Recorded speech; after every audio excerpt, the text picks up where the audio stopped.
Hey guys, welcome to Mild Moment History. Tonight, you're not lying in bed.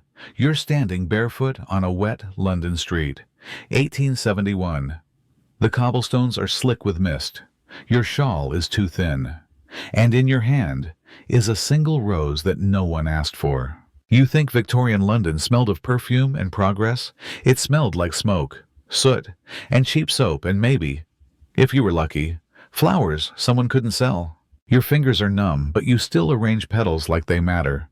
You smile just enough to not scare the rich ladies. You whisper, "Just a penny, miss." They look past you like you're a shadow with a voice. But still, you carry the basket, because hope weighs less than bread. So dim the lights. Let the night wrap around you like a wool coat that almost fits. You're not in your century anymore. You're in hers. And her name, no one remembered. Only the way she held a daisy like it was worth surviving for. You wake up before the sun dares to. Not because you're rested, but because the street begins to whisper when the city's still pretending to sleep. Your bed, if you can call it that, is just a pile of burlap sacks laid against a crumbling brick wall, tucked behind a bakery that never lets you inside. The doughy warmth seeps through the stones at night, close enough to smell, never close enough to touch. Your blanket is a skirt that used to belong to someone kinder. It smells like dust and smoke and maybe lavender, if you imagine hard enough. There's a loose thread near your chin. You tug at it sometimes, not because it helps, but because it's something to do when the wind won't let your bones stop shaking. The roof above you. It's not a roof, just a crooked wooden crate turned sideways to keep the dew from dripping straight onto your face. It works, mostly, until it doesn't. Some nights, you wake up wet and blinking, pretending it's just mist and not the sky trying to wash you away. Around you, London breathes. Not the London in paintings, no. This London smells like damp coal, horse sweat, and the stale beer that soaked into the cobblestones 3 nights ago. Somewhere down the lane, someone's coughing. Somewhere closer, a rat is chewing through a paper parcel that no one came back for. You sit up slow. Your joints ache in that quiet way they always do not pain exactly. Just a reminder, you're still here. Your hands search beside you until they find the wicker handle of your basket. Empty now, but soon. It will carry whatever blooms you can find before the flower boys take them all. They run faster. They push harder. But you've learned the trick is to look like you're not trying. People don't like desperation. They prefer something softer. You stretch. A foot pokes from under the hem of your dress, the toes bruised, cracked, and cold. You whisper good morning to no one, because that's safer than hoping someone might whisper it back. The sky is still the color of tin, and the lamps are still lit. But your day has begun. And it begins right here in the alley that smells like burnt bread and second chances. In the space between footsteps and fog. You don't remember the last time you were full. Not really. Not that belly warm, cheek-full kind of full. Just not hungry enough to faint will have to do. You reach into your pocket, the one that's been mended more times than it was ever made, and find half a crust wrapped in yesterday's paper. The ink has smudged into the bread. You don't read, so it doesn't matter, words or no words. It still tastes like ash and morning air. You chew slowly, not for pleasure, but for time. If you eat too fast, the ache comes back quicker. If you pretend to savor it, your stomach might believe the lie. Sometimes there's cheese. Not today. Sometimes a boy from the fishmonger stand will pass you a cold potato if no one's looking. Once, you dreamed of an apple green, sweet, with the juice running down your chin. You woke up chewing on your sleeve. You drink from the hand pump by the lamppost. The water is cold enough to make your teeth ache, and it smells faintly of rust and leaves, but it's clean enough, and it doesn't cost a farthing. So you sip it like it's tea in a china cup, because no one can charge you for pretending. You glance at the bakery window again. Inside, golden rolls lie behind the glass like sleeping children, fat, warm, untouched. The baker's boy won't look at you. Not because he's cruel, because if he does, he might remember he has hunger too. Sometimes, The ladies with gloves toss away sandwiches after picnics in the park. You've learned to wait near the bin. Not too close, not too soon. There's a rhythm to it if you reach too early. They clutch their purses. If you wait just long enough, they forget you were ever there. Your fingers smell faintly of wilted flowers and old oil. You wipe them on your apron and call it clean. Because hunger isn't filth. Hunger is quiet. Hunger is polite. Hunger waits its turn. And today, your turn is this: a crust, a breath, a sip of iron-cold water. It will have to be enough. You smile anyway, because the flowers sell better when you do. And somewhere in your bones, beneath the ache and air and silence, you believe something sweet is still waiting. Not here, but maybe just one more street away. You don't go to church every Sunday, not because you don't believe, but because the pews are full of shoes that never touch mud. And you've only ever owned one pair. Still, you pass the chapel steps each morning, fingers brushing the iron railing like it might remember you. You look through the stained glass when the light hits right, and sometimes, just sometimes, you think the angels are looking back. Not the bright angels in golden robes, but the ones in the corners, the ones with chipped wings and eyes that seem tired. You cross yourself, even when no one sees, especially when no one sees. Because the world feels kinder when your hands are busy with ritual. A woman once told you that lilies were the Virgin's flowers. You believed her, not because you knew it was true, but because the lilies in your basket always seemed to last longer when you whispered her name. You don't know much Latin, but you know how to hum, and sometimes, when the morning's too quiet and the street's too long, you sing little tunes your mother used to hum while sorting petals. They weren't hymns, but they were holy in their own way. The rules of the city are harder to understand than the rules of heaven. You know the look that says, "Not here." You know which constable will take your flowers, and which one will just shake his head. You know that it's safer to walk near lamplight than alley mouths, because monsters don't always hide under beds. Some wear shoes that shine, but even so, you carry a ribbon in your pocket, frayed, blue, soft as breath. You tie it to your basket, sometimes not for luck, not for fashion, just so it feels like you've named the day. You once heard a lady say, "God helps those who help themselves." You think that's a cruel thing to believe, because you've met girls who helped and helped until there was nothing left. And still, the sky stayed quiet. But you believe in small things, in hands that don't shake, in violets blooming by stone fences, in the way a stranger's eyes might soften for just a second. That's your religion, not carved in stone, not written in books, but in petals and breath, and the hope that maybe tomorrow someone will stop. Not for the flowers, but for you. You've learned to read the weather before the sky does. This morning, the mist hangs lower than usual, not like a blanket, but like a warning. The chimneys aren't smoking. The pigeons aren't fighting for crumbs. Even the rats feel quiet, like they know something you don't. At the market, the flower crates arrive late. The boys are restless, running in tighter circles. One girl says her mother didn't wake up. Another says a constable was seen coughing blood behind the bakery. You hear the word again, fever. It moves through mouths like it's afraid to be caught. The sweating kind, someone whispers. The lung kind, says another. You don't ask which. You just press your hands deeper into your shawl and hope it can shield more than skin. A woman in pearls walks past, holding a lace kerchief to her lips. She doesn't look at you, but she veers wide, as if your hunger is contagious. You try to smile anyway. The baker's door is shut. The fishmonger's stall smells stronger than usual. Even the water pump has a sign scrawled in charcoal, "Boil first." You can't read it. But the bucket tied with rope feels heavier than usual, like the street is holding its breath. You walk past a corner where a man once sold sweet buns. He's not there. Just a wet cloth draped over an empty cart. Someone has left flowers there. Not yours, but not store-bought either. Wild, quiet, like someone remembered. You feel the wind shift.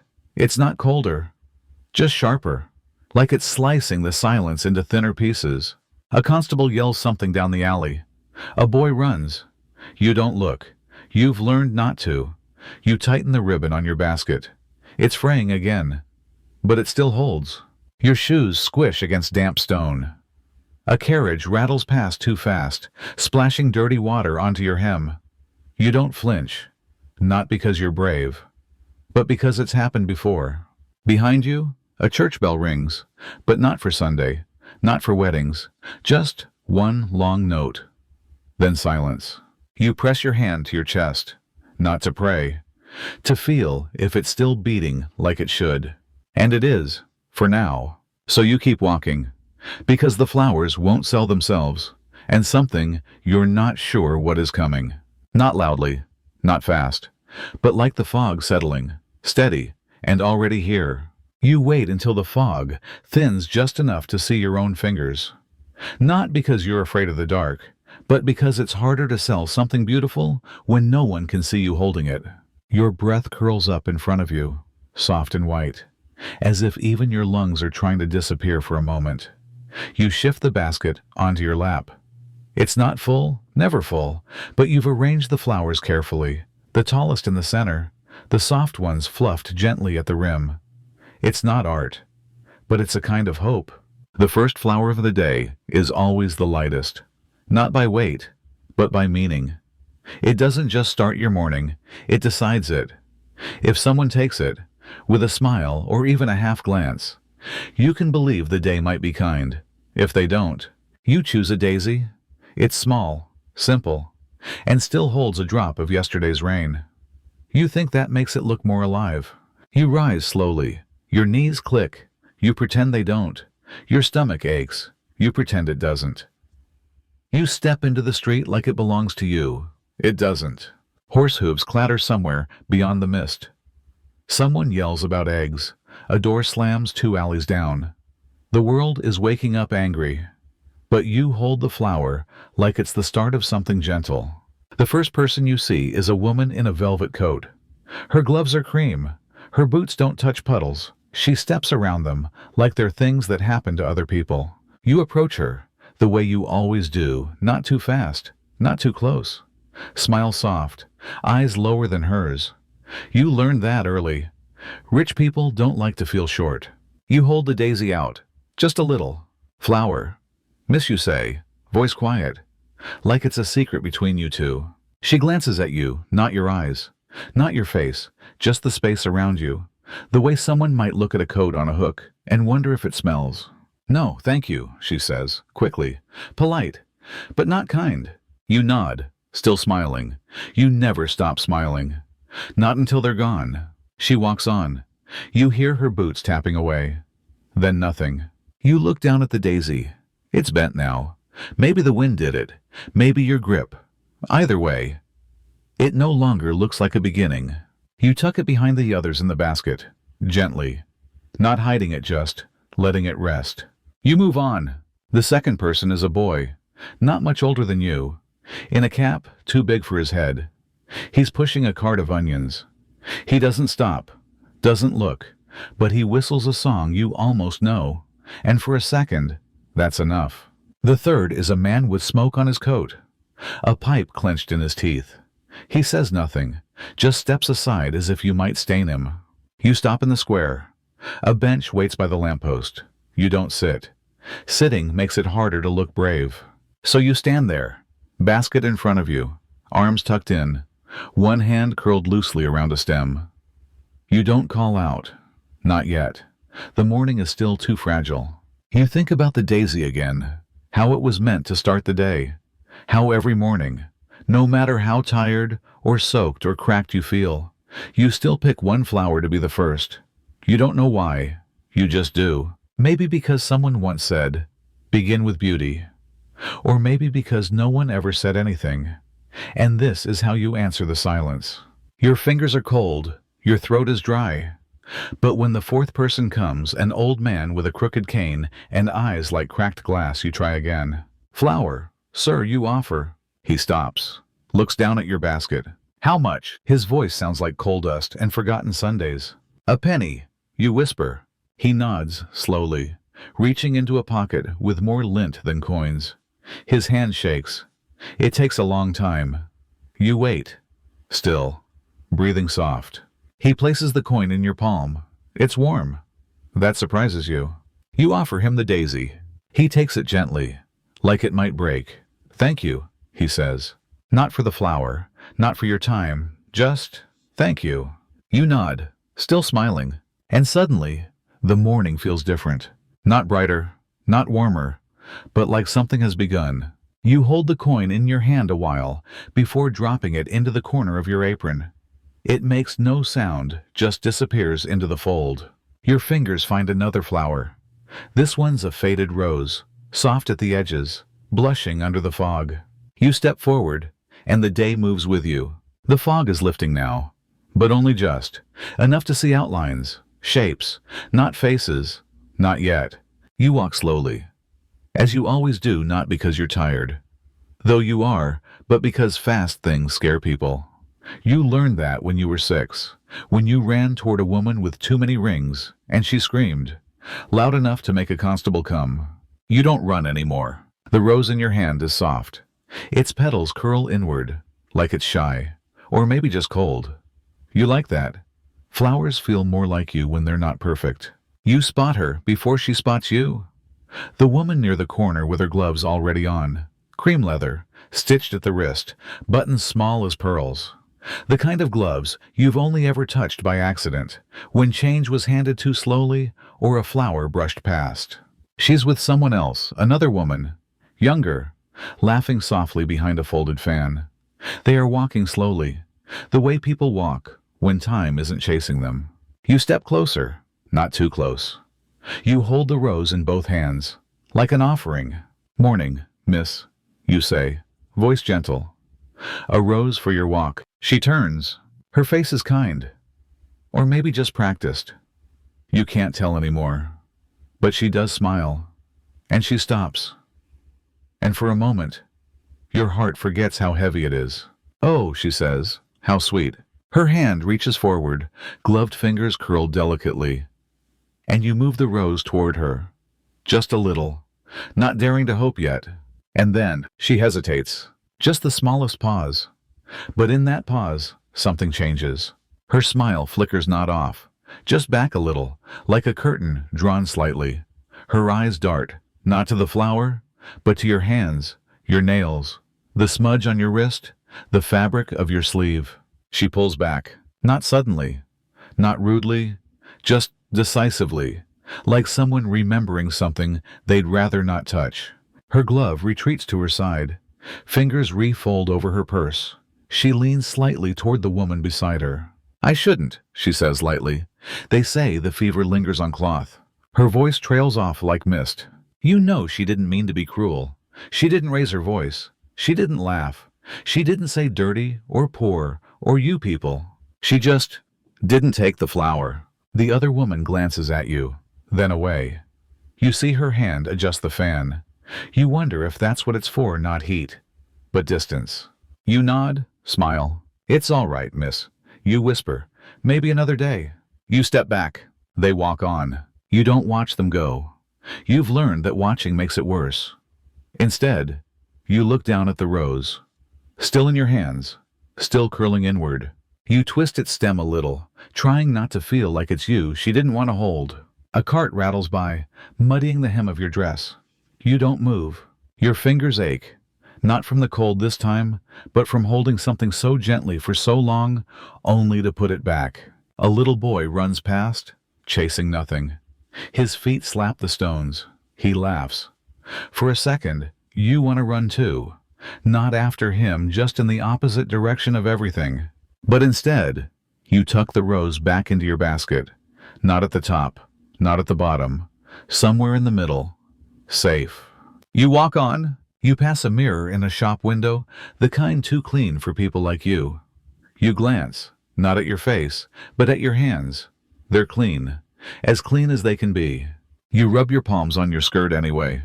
Not for her, for you. You reach the next corner. The light is changing. The fog is thinner. More faces now. More shoes. More chances. You lift another flower. This one's lavender. You like how it smells like dry summer. like the sheets you used to sleep under before the city swallowed your name.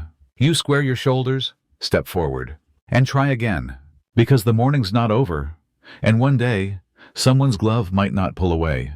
The sun is trying now, not shining just thinking about it. The fog has thinned into something you can almost breathe without tasting. You've walked 6 corners and said the same line 16 times. Flour. Miss only a penny, sir. Fresh today. Each time softer, gentler, as if the words themselves might wear down people's silence. Your feet ache. But it's not the ache that stops you this time. It's him. The man walking with a cane, made of gnarled wood, worn smooth in the middle where his hand has rested, again and again, for what feels like 100 years. His coat was once black, now it's the color of chimney ash and time. He moves like the street belongs to him, not because he owns it, but because he remembers when no one else did. You step closer. He hasn't seen you yet. His eyes scan low, not from shame, but from habit. You reach into your basket. Skip the roses, the lavender. You find a dandelion, its stem bent slightly. It's yellow, a little too pale. Most wouldn't pick it, but you like it. Dandelions don't ask for much. They grow in places no one thinks to look. You lift it gently. Flower, sir. Your voice is steady this time. He stops, looks up. His eyes are milky at the edges, but sharp in the middle, a storm behind frosted glass. He blinks once, twice. You think he didn't hear? You almost step back. But then, he speaks. Used to be. He says, I'd pick those for my daughter. You don't answer. You just hold the flower out a little more. She'd blow the seeds off, he murmurs. Call it a wish. He smiles. Not at you. Not really. At a place behind you. Behind the street. Behind the years. How old is she now, you ask softly. He doesn't answer for a long time. Then, buried her when the frost came early. You nod. Because there's nothing else to say.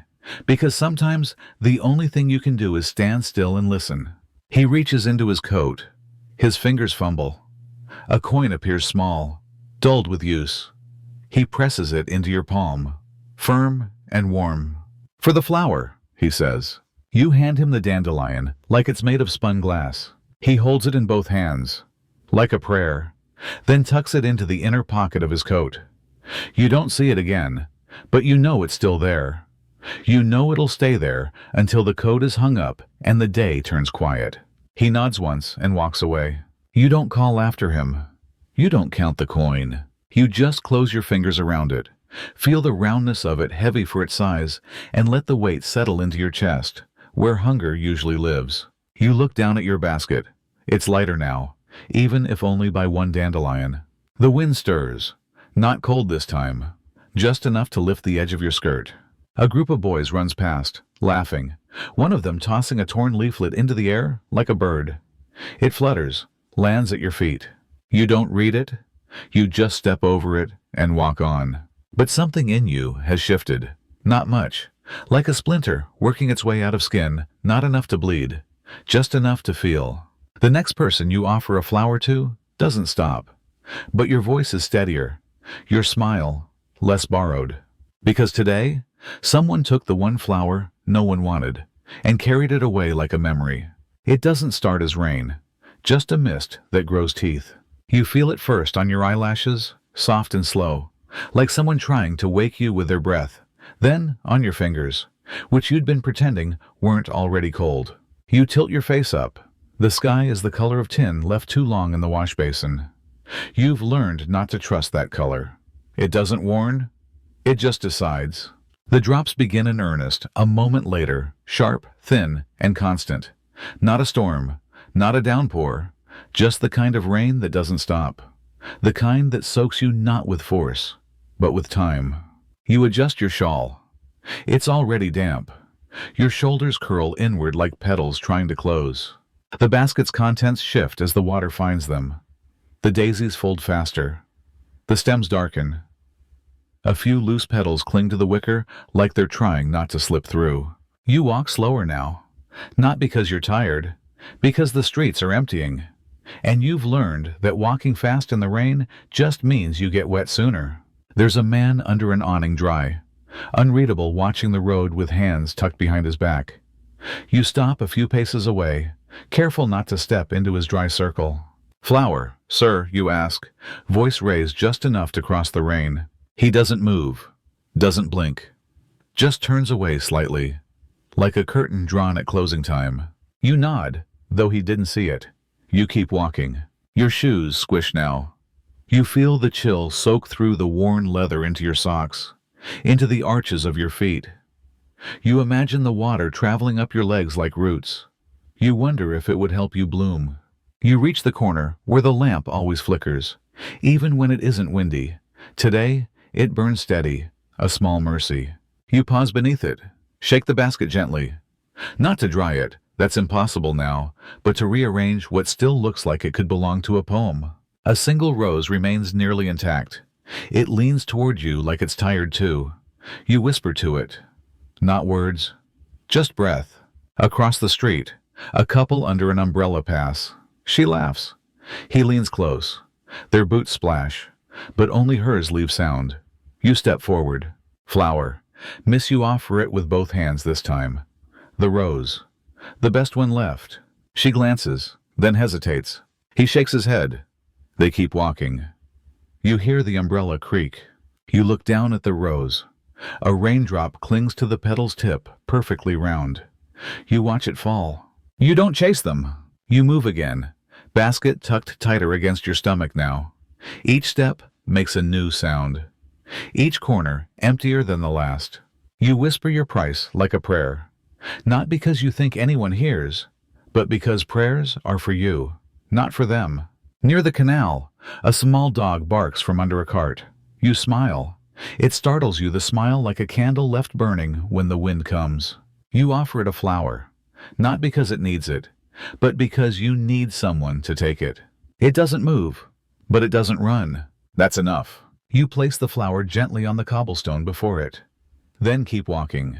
Behind you, you hear the faint sound of sniffing. You don't turn around. You don't need to. The rain becomes rhythm. Your feet become drum beats. Your breath becomes steam. The city goes on pretending it's somewhere else. But you know where you are. Here. Drenched. Invisible. Unfolding. Petal by petal. Whether anyone sees or not. You know the cemetery before you see it. The air changes, first heavier, quieter. Like the city forgets to breathe here. You don't usually walk this far. The good-paying streets are behind you. The squares with chairs. The cafes with windows. But your feet lead you without asking. And sometimes you follow. There's a gate of rusted iron curling like ivy. Beyond it, headstones lean into each other like tired old friends. The path winds through wet grass, still holding last night's rain. You stop at the edge. You're not here to sell. No one buys flowers for the dead from girls who look too much like ghosts themselves. But today, someone is already there. A woman in black, not mourning black, but lived in black. Worn at the elbows, faded at the seams. She stands by a headstone, with her back straight, hands folded around something wrapped in cloth. You think of leaving. This is a private kind of silence. But before you step back, she turns. Her face is plain. Not cruel, not kind. Si está entende. Her eyes take you in quickly, like weighing a memory. Then she speaks. Do you have anything? White. You blink. White. You check your basket.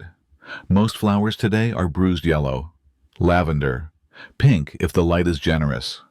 But there, tucked in the edge, like it had been waiting, is a small bunch of white asters.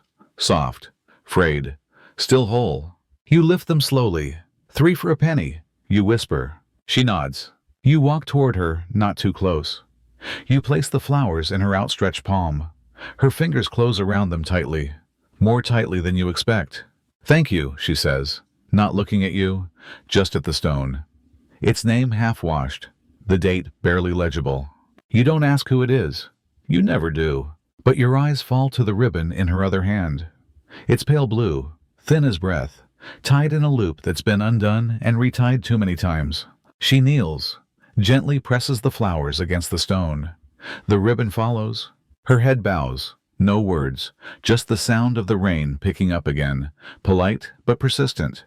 You stand a moment longer than you mean to, not out of curiosity, just not knowing where else to be. The woman doesn't look up. She doesn't cry, but her shoulders rise and fall, slow and even like waves remembering how to break. You step back, your basket lighter, not just by weight, but by something else. As you leave, your foot catches a stone. You stumble, barely. Look down. The name is too worn to read. But someone had left petals there too, once, a long time ago. You walk faster now, not to run, just to warm your legs. At the gate, you glance back. The woman is still kneeling. You wonder what it's like to love someone long after they've stopped answering. You wonder if anyone will kneel for you, leave flowers, say nothing. You grip the basket tighter. The asters are gone.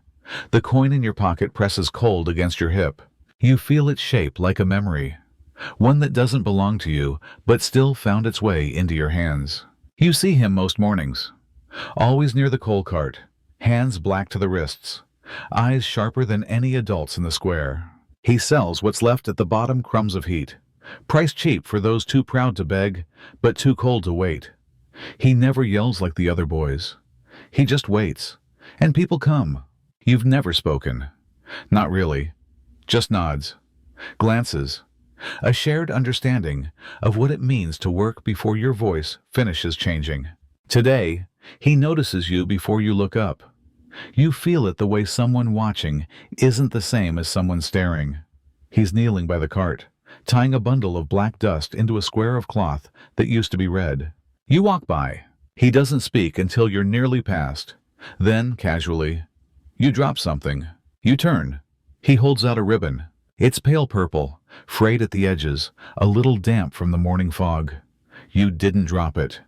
You've never owned anything that color. You hesitate. He shrugs. Thought maybe it'd suit your basket. You blink, then nod. Say nothing. You step closer. Take it carefully, not from his fingers, but from the space between them. He doesn't flinch, doesn't smile. Just watches. You run your thumb along the edge. It's not new. It's not clean. But it's soft.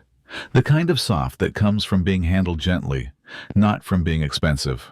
You lower the basket and begin to tie it near the handle, not tight, not loose, just enough for it to stay. The color stands out against the dull wicker, faint lavender against a field of browns and grays. Like spring daring to show itself in November. You sellin' today? He asks. Not because he cares about the answer, but because it fills the air. You nod. Same as always. He gestures to the near empty road. Doesn't seem like anyone's buying. You glance at your flowers. A few bent daisies. A rose holding on. One little bunch of baby's breath, still clinging to its shape. No, you say softly. Not yet. He pulls something from his pocket, a square of bread, hard at the edges, broken in half. He eats one, then hands you the other. You take it. Not because you're starving, though you are. Not because it's polite, though it isn't. But because it's offered without pity. You both chew in silence. It tastes of ash and quiet generosity. Thanks, you whisper. He shrugs again. Don't mention it. The cart squeaks behind him. Someone calls for coal. He rises, grabs the rope, and gives you a final nod. Then he's gone. Swallowed by the steam and boots and clatter of a world that doesn't wait. You stay a little longer. Your fingers touch the ribbon. You tie it tighter, not to secure the basket, but to remember that someone once gave you something with no price attached. You walk on. The weight of your basket hasn't changed, but somehow it feels a little lighter. You stop at the bend in the road, where the cobblestones dip just enough to catch the rain. A shallow puddle has gathered there, not deep, not wide, but clear, still enough to hold an image.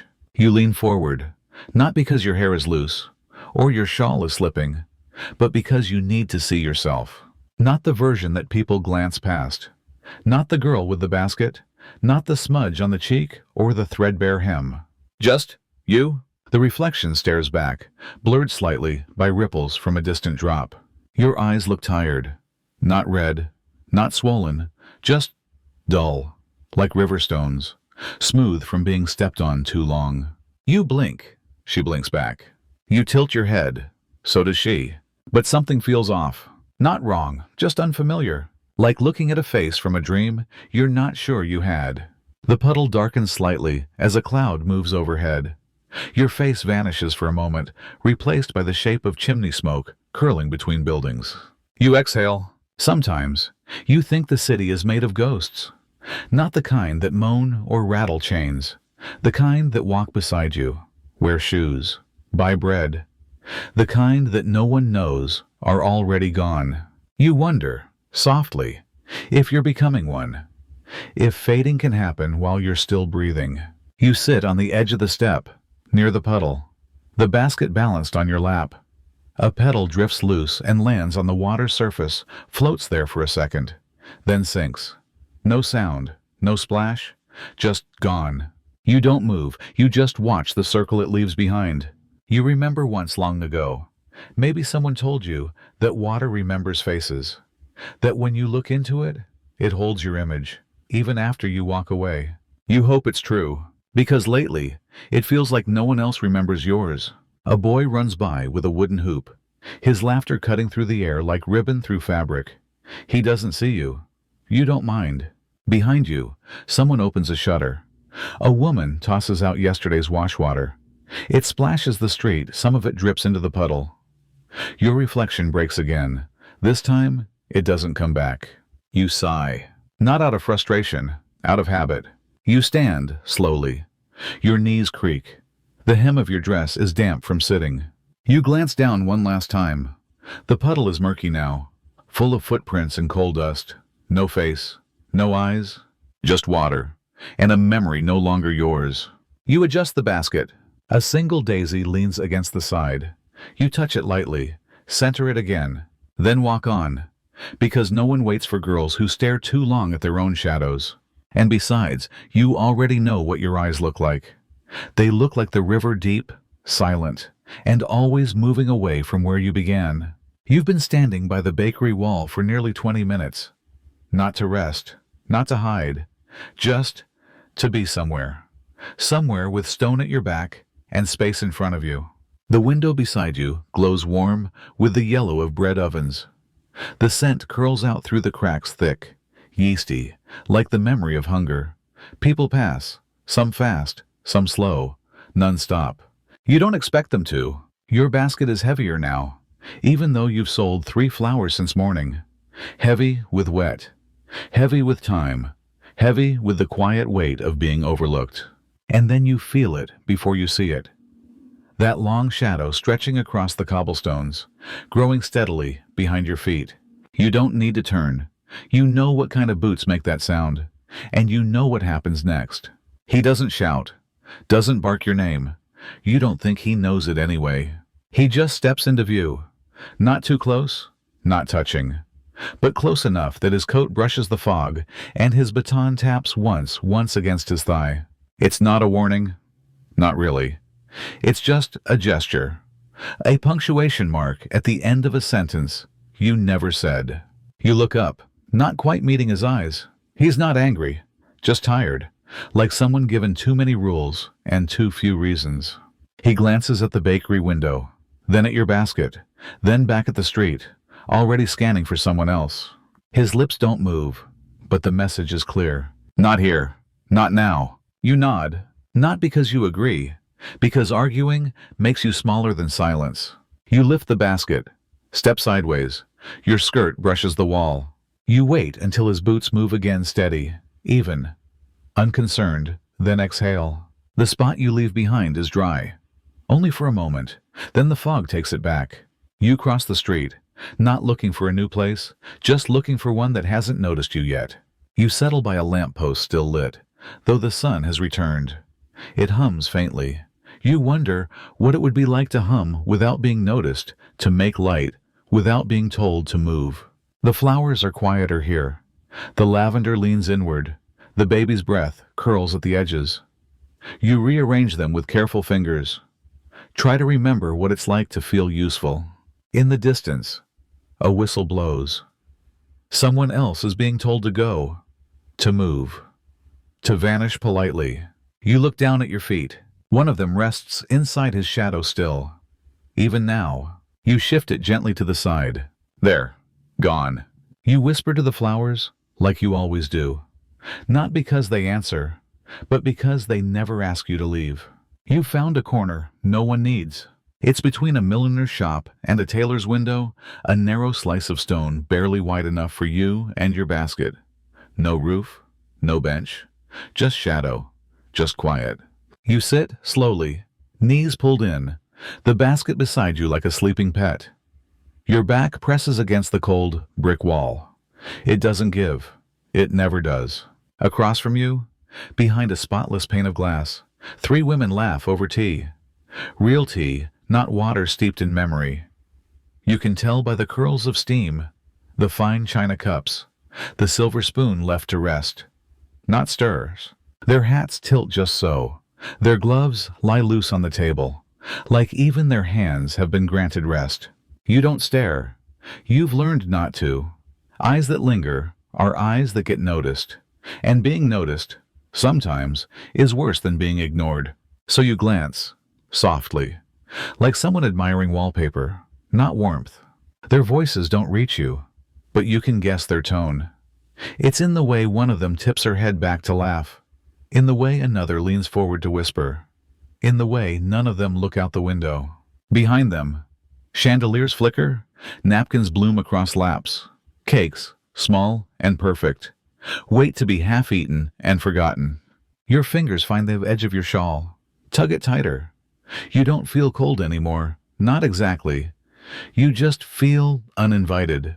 You wonder, for a moment, what it's like to eat without hurry, to sit without earning it, to belong to a space so fully that no one questions your place there. You close your eyes. The air tastes of smoke and sugar. Somewhere nearby, someone's frying fish. But here, it smells like rosewater and silence. Your stomach aches quietly. Not the sharp kind. The kind that's learned how to wait. A child runs past, chasing a hoop, shouting nonsense. No one scolds him. No one stops him. His laughter echoes off the walls, then fades, like music walking away. One of the women lifts a piece of cake, pauses mid-bite, and finally, for just a second, her gaze drifts toward the window. Not at you, through you. She doesn't flinch, doesn't smile, just adjusts her sleeve and turns back to her friends. You could have been smoke, or dust, or nothing. You let out a breath you didn't know you'd been holding. It fogs the air for a moment, then disappears like everything else you carry. You reach into your basket, pull out a daisy, and place it gently beside you on the stone. A small act, a small offering, not to them, to the world. A promise to yourself that something gentle still exists even here, even now. You stay in the corner until the light shifts, until the laughter dims, until your name, whatever it once was, feels just a little farther away. Then you stand, pick up the basket, leave the daisy, and walk on, as you always do, when no one looks. You stop in front of the bakery, not to buy, not even to beg, just to look. The glass is fogged with steam, glowing gold in the weak morning light. From this side, the street is cold, wet, and smelling of coal. But inside, it smells like cinnamon and warmth, like Sundays you barely remember, like hands that once held yours with flour still clinging to the fingers. You step closer. The window is tall, set into polished wood, the kind of wood that never splinters, the kind that knows how to keep people out gently.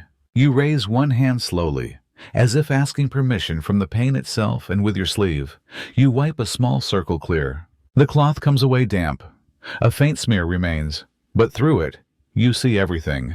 A tray of scones, stacked like soft pillows, loaves lined up in rows, their crusts cracked perfectly. A girl behind the counter tying ribbons around paper packages. Her cheeks are flushed. Her hair's tied with a bow so clean it looks like it belongs in a painting. And there, near the front, a single tart, topped with a strawberry so red it doesn't feel real. You lean in, not touching, just near enough to pretend. The warmth from the glass presses back against your face, and for a moment, you close your eyes. It almost feels like being inside. Almost. You open them again when the bell above the bakery door rings. A man steps out, holding a bag. He doesn't see you. His coat brushes your shoulder as he passes. Still, you murmur, sorry. Though it's your space he stepped into. You look back at the tart. Still there, still perfect, still not for you. Someone inside laughs a deep, full laugh, the kind that fills a room. You wonder what it's like to laugh like that, without worrying who hears. You check your pocket. There are 2 coins. Enough for bread. Not this bread. Not this tart. But something. You could go in. You could ask.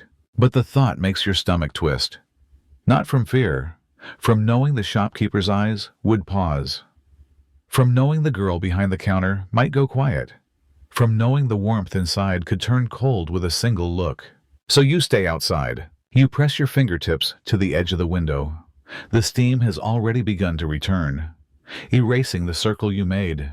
You whisper a thank you anyway, not to the tart, not to the bread, to the moment, to the illusion, to the 10 seconds you were allowed to look at something soft, bright, clean.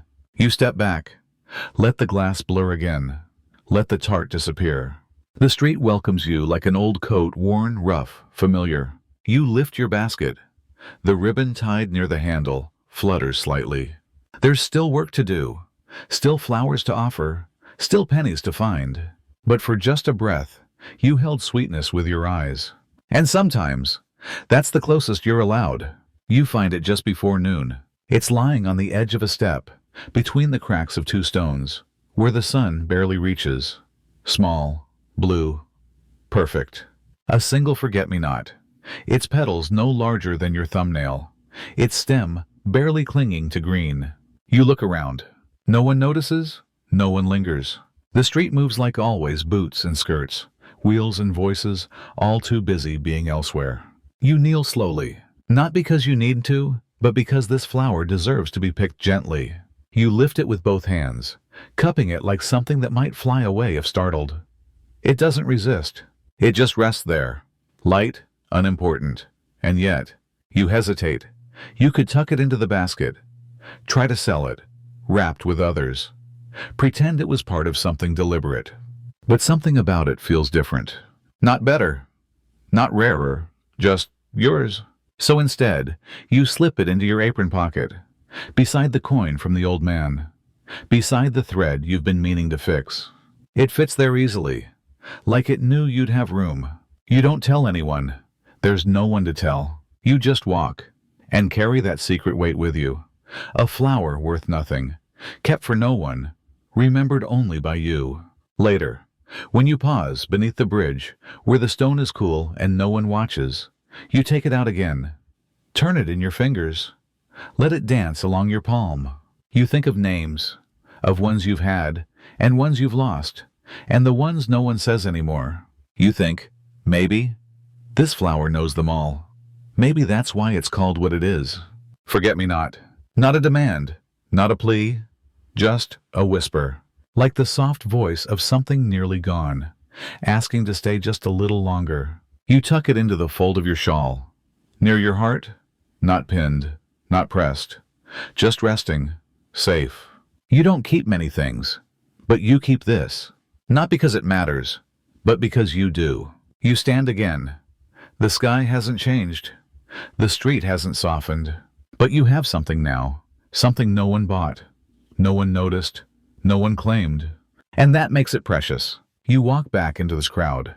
You call out soft offers. You smile with lips that still taste the air near the bakery. But in your pocket, or near your chest, or maybe even behind your ribs, a single petal waits. And it says, quietly, over and over, I'm still here. You weren't expecting her to stop. She looked like the kind who wouldn't. Boots polished to a shine. Coat hem too clean for muddy stone. Gloves the color of snow before it touches ground. You almost didn't ask. But your voice came out anyway, soft, automatic, like breath on a mirror. Flower, miss? She paused. Not long, just enough for you to feel it. She turned. Her eyes were the pale blue of winter mornings. She didn't smile, but she didn't frown either. She just looked. At you, at the basket, at the ribbon tied near the handle. What do you have left? She asked. You glanced down. fingers brushing the stems like a familiar prayer. Lavender, a few daisies, a rose, maybe. She nodded. And without another word, she reached into her satchel. You expected a coin, but instead, a small wrapped square, yellowed at the edges, tied with string. She handed it to you. For your hands, she said, then turned and walked on. You stood still, the parcel resting in your palm. Lighter than bread, warmer than coins. You untied the string slowly, the paper folded back like a secret. Inside soap, not the thick lye blocks from the alley vats, not the harsh-smelling cubes the washerwomen shared, but something else, something soft, smooth, faintly scented. You brought it to your nose, careful, hesitant. The smell, not flowers, not anything you could name, just clean. Not the kind of clean you could scrub into skin, but the kind that feels like permission. You'd forgotten this smell, maybe never known it. It made you think of lace left to dry in windows, of someone brushing your hair with quiet hands, of warm water poured slowly, not rushed. You wrapped it again, gently, tucked it deep in the folds of your shawl. Close, but not too close, like a treasure you weren't quite sure you deserved to touch. You didn't sell another flower for a while. You just sat by the fountain, letting the scent linger on your fingers. At one point, a boy ran past, bumped your shoulder. The basket tilted. The soap shifted in your lap. You caught it before it fell, held it close, like breath. No one noticed, but you did. And when evening came, and the lamps flickered on one by one, and the streets emptied without apology, you unwrapped it again just once before sleeping, pressed it to your cheek, like something holy. You didn't wash with it. Not yet. It felt too clean for your skin, too kind. So you slept with the scent instead, and dreamed of warm water and windows that opened toward the sun. You pick your place carefully, near the lamppost with a missing pane, where people pause between streets, where the baker's scent still lingers, and the afternoon hasn't yet turned to smoke. You hold your basket just so. The flowers have been rearranged, lavender tilted forward, a few daisies tucked into the curve of your palm. Your voice is ready, soft, steady, the way you've practiced. But before you can say the first word, they arrive. The shouting boys.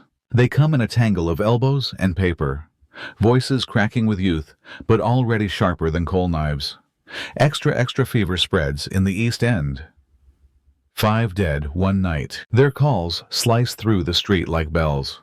Urgent, bright, unignorable. You shrink slightly, not from fear, from habit. Your voice waits in your throat. You try anyway. Flowers? Miss. But a headline crashes over you. Baby found alone by the river. Another voice, queen to visit docks on Sunday. Someone buys a paper. Another. Coins clink. Fingers smudge ink. The boys move fast, darting between legs, loud and alive. You say nothing. You try again. Lavender. A penny. No one hears. Not because they don't care.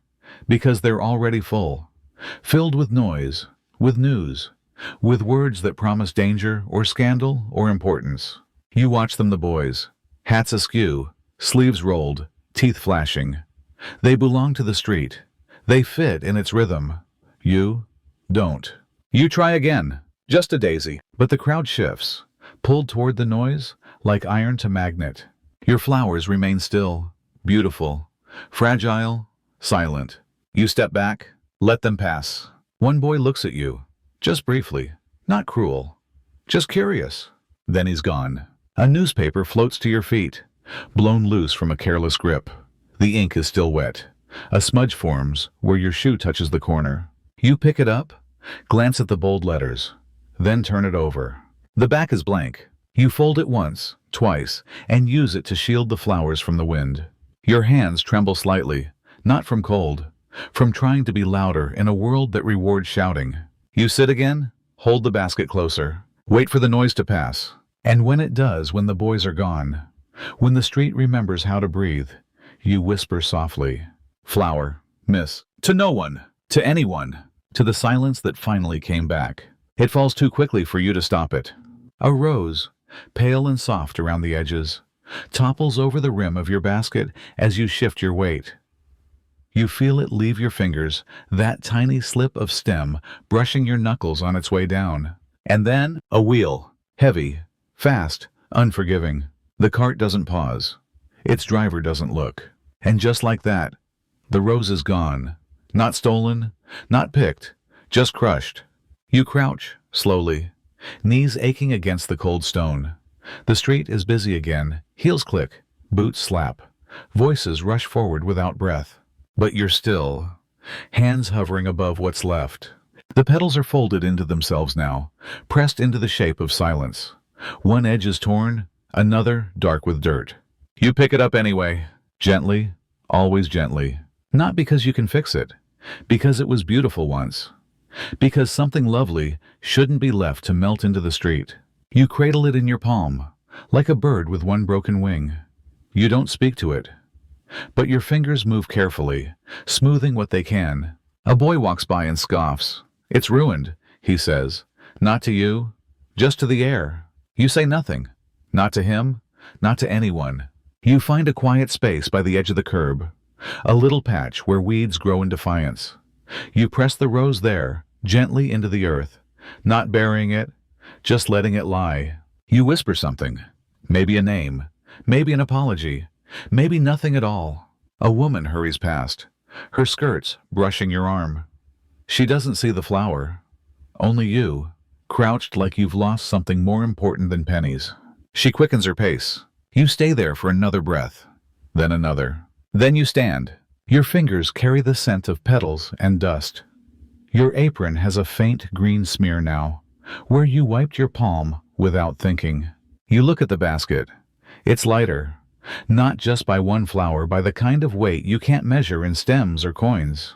You walk on, but every step feels like you're carrying something that should have bloomed. There's a spot you return to when the streets get too loud. Not far, just beyond the last row of shops, past the coal piles, beneath the arch where the river curves like a sleeping spine.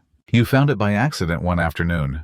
While chasing a petal the wind had stolen, it floated across the square, between the boots and barrows, until it slipped under the bridge and waited for you. That day you stayed for hours, not selling, not speaking, just sitting. Now it's yours. Not in the way that can be written down or fenced off, but in the way stray cats belong to alleyways, and fog belongs to morning. You walk there now, your basket held with both hands, flowers rattling faintly with every step. Your shoes are soaked, your fingers are stiff, your silence is heavier than it was this morning. When you reach the arch, the sound changes. The city hushes, the stones grow damp and mossy, the river whispers instead of roaring. And no one looks for you here. You lower yourself to the ground, curling into the wall's curve, as if the bricks remember your shape. You breathe, not for show, not for selling, just for you. Your legs stretch out in front. Your skirt pools like tired water. You untie the ribbon from your basket, the one the coal boy gave you, and run it between your fingers like a rosary. Above, the world hurries. Carts clatter, boots stomp, voices tangle in the air. But down here, time folds in on itself. You lay the basket beside you. Pick out one flower, a stem that no one chose. It leans a little, but it's still whole. You place it gently on the ground, like a marker, like a name. This is the only place you don't have to smile, or shrink, or offer yourself in pieces. Here, you can just be a girl, tired, quiet, holding a handful of things no one wanted and treating them like treasure. A rat scurries by, unbothered. A boat creaks in the distance.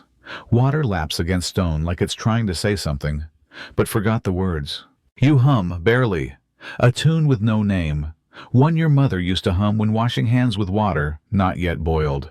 It fills the hollow space around you without asking anything in return. You don't know how long you sit there. Long enough for the light to shift. Long enough for your shoulders to relax. Long enough to feel like you belong somewhere, even if it's only here. When you rise again, your knees leave marks in the mud. You don't wipe them away. Some stains feel like proof. It happens in the most ordinary way. A glance, a window, a reflection you almost ignore. You're walking past a shop with mirrors in the display, not meant for girls like you. but for ladies with lace and light fingers who care about angles and pearls. But the glass is clean. The light hits just right. And for once, you see yourself. Not fully, just enough to pause. There's something on your chin. Dark, crooked, unmistakable. You lean closer. It's ink, not a bruise. Not dirt. A smear of newsprint, probably from the wrinkled paper you used to keep the flowers dry. Or maybe the one you sat on when the stone was too cold. It doesn't matter where it came from. It's been there a while. You blink. You think of all the people you passed today. The woman who bought lavender. The boy who shouted something as he ran. The man at the corner who asked if your flowers were fresh enough. Not one of them said a word. You rub at it quickly, not because you care how you look, but because for a moment, it makes you feel ridiculous. As if you were the punchline to a joke you didn't hear. As if the world had noticed and said nothing. Not out of kindness, but because, well, why bother? You smile. Not bitter, just soft, like the kind of laugh that doesn't make sound anymore. There's something oddly comforting about it. You, the ink-smudged flower girl, selling beauty with blotches on your chin. You sit down near the lamppost, fingers still faintly blackened, and take out a petal from your apron. Not to sell, just to hold. You think, maybe the smudge was always there. Maybe everyone's walking around with something on their face, and no one says anything because no one's really looking. You run your thumb over the petal, smooth, clean, honest. Not like mirrors, not like windows. A little girl walks by, clinging to her mother's hand. She points at you not cruelly, just curious. Mama, that girl's got flowers. The mother hurries her along. They disappear around the corner like a breath let out too fast. You touch your chin again, just to be sure. Still there. Faintly. You leave it. Maybe you'll wipe it later. Maybe you won't. The world didn't stop for the smudge. It won't start for the absence of it either. You look down at your hands, ink-stained, soil-lined, stronger than they were yesterday. You smile again, the kind of smile that only you can feel. And when you rise, you pick up the basket, stand a little taller, and walk on. Not cleaner, not prettier, just you. Sometimes, you forget the sky is still there. Down here, on the cobblestones, between walls and boots and fog, it's easy to think the world ends 6 feet above your head. But today, after too many corners, after too many eyes that slid right past you, after the daisy that fell and the daisy that didn't sell, you stop walking. Not because you're tired, though you are. Not because your arms ache from the basket, though they do. But because the wind shifts. And with it, you remember to look up. The clouds are low, soft gray, brushed like ash across a sheet. They move slowly, like someone thinking too long about something they'll never say. You tilt your head back. Your neck creaks. You don't mind. The sky feels enormous, quiet, and somehow kind. No signs, no symbols, just air and space, and the silent ache of something too big to touch. You watch a bird cut through the mist one, then another. Sharp wings, sure path. You wonder where they go, what they see. If they glance down and think there's that girl again, still walking, still waiting, you close your eyes for a moment, not to sleep, just to stretch your thoughts. And when you open them again, you feel taller somehow. Not in your body, in your hope. You imagine what it would be like to float just once above the rooftops, to see all the alleys at once, to wave to chimney sweeps, to follow the river instead of crossing it. A woman rushes by with a package. She doesn't look up. She doesn't look at you. She just goes. You stay, because this moment feels like yours. The clouds shift. A patch of light tries to break through. Fails. Tries again. You smile. Not because it succeeds, but because it tried. A petal flutters out of your basket, catches the breeze, spins in place like it doesn't know whether to fall or fly. You let it go. You watch it dance. And for one long, gentle breath, you don't feel small. You feel part of it. Part of the air, the stillness, the everything. You lower your gaze.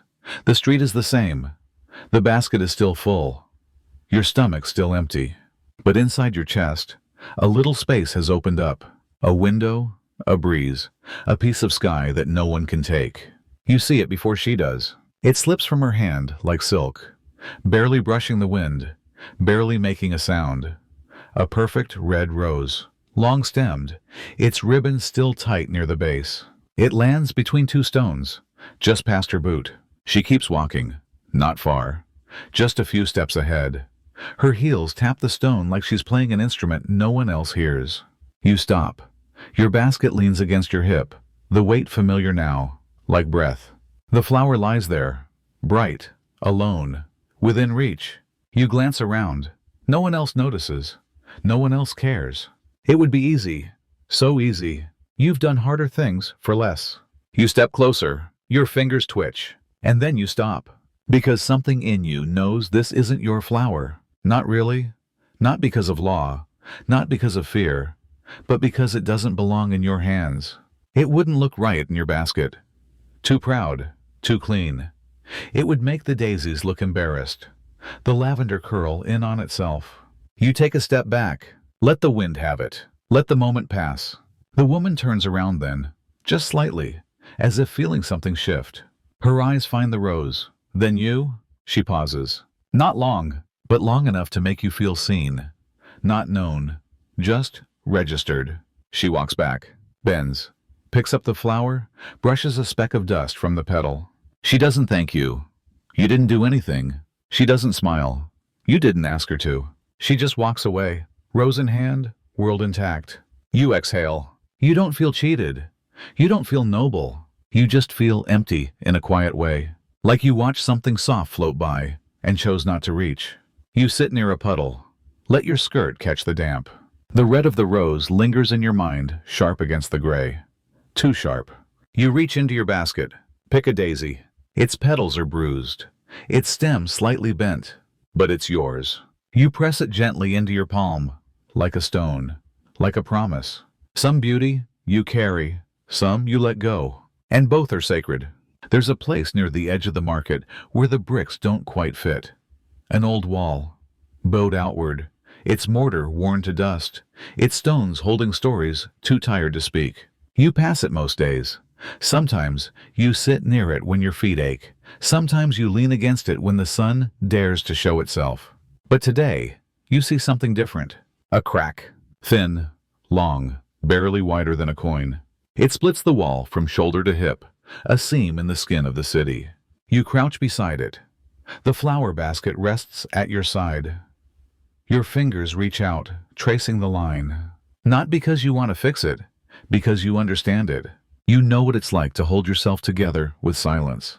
Inside your pocket is a daisy, half wilted, its petals browned at the tips. No one bought it. No one would. But you can't throw it away. It's seen too much of your day. You lift it gently. Bring it to your lips. Not to kiss, just to breathe with. Then, slowly, you press it into the crack. It fits, not snug, but safe. As if the wall expected something soft. You add a crumbling stem of baby's breath. A petal from a rose that fell apart hours ago. Tiny fragments of your day, tucked away. You don't know why you do it. Not exactly, but maybe it's your way of saying, I was here. Even if no one saw. Even if I didn't sell a single thing. You step back. The flowers vanish into the shadow of the bricks. From a distance, they are nothing. Dust, a stain. But you know they're there. You put them there. A boy runs past you, shouting about fresh bread. A woman yells back that she already bought hers. The street resumes its blur. You stand, shoulder the basket, and for the first time today, you feel lighter, not in your arms, but somewhere deeper. You left something behind that wasn't lost. You offered no price. You asked no favor. You simply gave a piece of beauty to a crack no one else would bother to fill. And somehow, that feels like enough. It reaches you like fog, soft, slow, and sudden. A sound, somewhere between a hum and a lullaby, floating down the alley ahead. You stop walking, not because you're curious, because your body stills before your mind can catch up. The melody curls through the morning air, slipping between cartwheels and boot steps, winding around chimney smoke and the breath of the baker's oven. You can't place it. Not a hymn, not a street tune, Not something sung for coins or crowds. Just a voice. Low. Alone. Unbothered by whether anyone listens. You take a few steps forward, slowly. Not toward it, just not away. The singer is hidden. Behind a wall, above a window. It doesn't matter. The sound is enough. You pause near a post, resting your back against cold iron, and let the song wrap around you. It's in a language you almost recognize. Or maybe not. Maybe it's just the feeling that knows the words, not your mouth. A phrase rises 3 notes, then 5, then back to 3. You hum along, carefully, quiet as your own shadow. And for a moment, you remember something. Not clearly, not sharply, but the warmth of a hand brushing your hair. A pot on a stove. Steam rising while someone sang softly without thinking about being heard. You try to picture her face. You can't. Just the shape of it. The outline. The sound her breath made before sleep. The song goes on. Not louder. Not faster. Just steady, like a heartbeat in a quiet room. You feel it in your chest before you realize you've closed your eyes. You don't need to know the words. They aren't meant for understanding. They're meant for remembering. When the melody finally fades, you don't move right away. You stay there, letting the silence settle. Not like absence, like a blanket. Then, you open your eyes. The alley is still. The smoke continues. A child laughs 3 streets over. You lift your basket again. The strap digs into your shoulder. It always does. But this time, you hum. Just one line. Just the 3 notes, over and over. You don't know what they mean, but they feel like someone once loved you out loud. The window stops you. It isn't the flowers this time, or the bread, or even the sky. It's a photograph, black and white, soft at the edges, framed in wood and leaning in the glass, just slightly crooked. A girl. You don't know her. She's wearing something pressed and proper. Lace at the collar, a brooch at her throat, eyes that look just past the camera as if she can already see the life that's coming. You step closer. Your basket bumps gently against your hip. The glass is clean. Your reflection hovers beside hers. And for a moment, you wonder if it's you. You blink. She's too polished, too still. But something in the tilt of her head, the curve of her mouth, the way her fingers curl together, just out of view, it feels familiar. You picture yourself sitting there, just for a second, in that chair, the light on your cheek, someone behind the lens saying, "Don't move, dear." You almost remember it. Almost. You remember laughter. Maybe. The weight of a ribbon being tied too tightly. A hand adjusting your hair. The smell of warm wood and something sweet. You look again. It's not you. Of course it's not. No one's ever taken your picture. Not really. Once, someone sketched your outline on a box to measure the depth for coal. That's as close as you've come. But this photo, this girl feels like something you lost before you knew it was yours. You press your hand to the window, just once, as if to say, "I would have smiled too." Inside the shop, frames line the wall, families, couples, babies swaddled like secrets, people worth remembering. You wonder what it's like to know that your face lives somewhere outside your skin. That even when you're gone, someone might still look at it and say, "That was her." You back away, not quickly, not sadly, just softly, like closing a book that wasn't yours to begin with. Your own reflection returns, wavering in the glass. You smile at it, just a little, just enough. Then you walk on, basket swinging gently, feet light on the stone. Behind you, the girl in the photograph remains, still looking past the lens, still unaware that someone, for one quiet minute, imagined her life as their own. You never called it, never fed it, never tried to keep it. But each morning, just as the light slips through the chimney smoke, it finds you. A thin gray cat with ears too big for its head and eyes the color of puddles before the sky wakes up. It doesn't meow. It doesn't rub against you, or purr, or beg. It just appears, from beneath a cart, or behind the iron railing near the pump, or once, from inside a hollow step, like it had been part of the stone all along. It walks to your basket, sniffs once, and curls beside it. Not inside, not touching, just close enough to belong. You don't know why it comes. There's nothing for it here. No scraps, no milk, no warmth. Only you and flowers, and the quiet between heartbeats.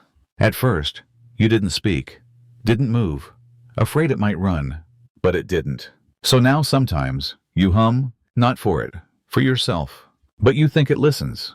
Today, you offer it a daisy, not a full one, just the head. The stem had broken earlier, and no one buys broken things. You place it gently near its paws.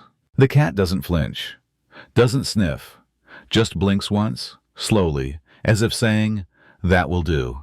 You sit, back against the cold brick, knees pulled in, fingers wrapped around the basket's handle. The cat yawns. You do too. For a few minutes, the world forgets to hurry. No carts, no boots, just the rustle of paper, the drip of something unseen, and your breath moving in and out like waves that no longer crash. Someone passes. They glance. Their brow lifts slightly, but they keep walking. People don't stop for cats or flower girls. Not when they're still. You smile. A little. The cat stretches its legs, turns in one slow circle, and settles again. It doesn't ask for anything, and you give it everything you have left, which is to say company, stillness, a place. You think, if you were an animal, you'd want to belong to no one, but still return to the same silent hands. When the sun climbs high enough to touch the rooftops, the cat stands, looks at you, and walks away. No sound, no goodbye, just the soft weight of a presence lifting. You watch it vanish into the gap behind the stairs, where no one else ever goes. Then you turn back to the street. The daisy remains where you left it. You pick it up, tuck it behind your ear, and for the rest of the day, every time the wind shifts, you wonder if it's the cat again, coming back. Not for food, not for shelter, just because you didn't ask it to. It starts with your fingers. Not the ache, not at first, just a small, invisible flutter at the base of your thumb. Then, the rest join in a slow, uncertain tremble, like your hands are unsure they still belong to you. You stop walking, step back from the street, find a stone step that's dry enough to sit on. Your arms are tired. Your shoulders have forgotten what softness feels like. You place the basket on your lap. The flowers have shifted, bent from the weight of the hours. Petals folded inward, a few stems crushed beneath the rest. They've held on longer than you expected. You take a deep breath, then another, and slowly, with hands that shake like candlelight, you begin to fix them. Not for money, not for pride, just because they deserve it. One daisy at a time. You lift it gently, press your fingers around its thin stem, turn it so its best face looks upward. Your hands twitch. A petal slips. You catch it between two trembling fingers and tuck it into the rim of the basket like a secret. You move to the lavender. Its edges have dried a little.